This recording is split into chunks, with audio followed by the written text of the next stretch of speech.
tawag niya. Hindi na ako nag-ano ng corn cob kasi sabi ko, hindi magkakasa eh. Tama nga ako.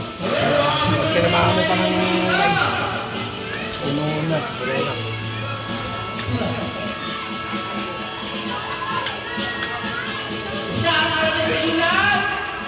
Para doon sa mga may maintenance. Handa niyo na yung nasartan niyo. Kaya niya.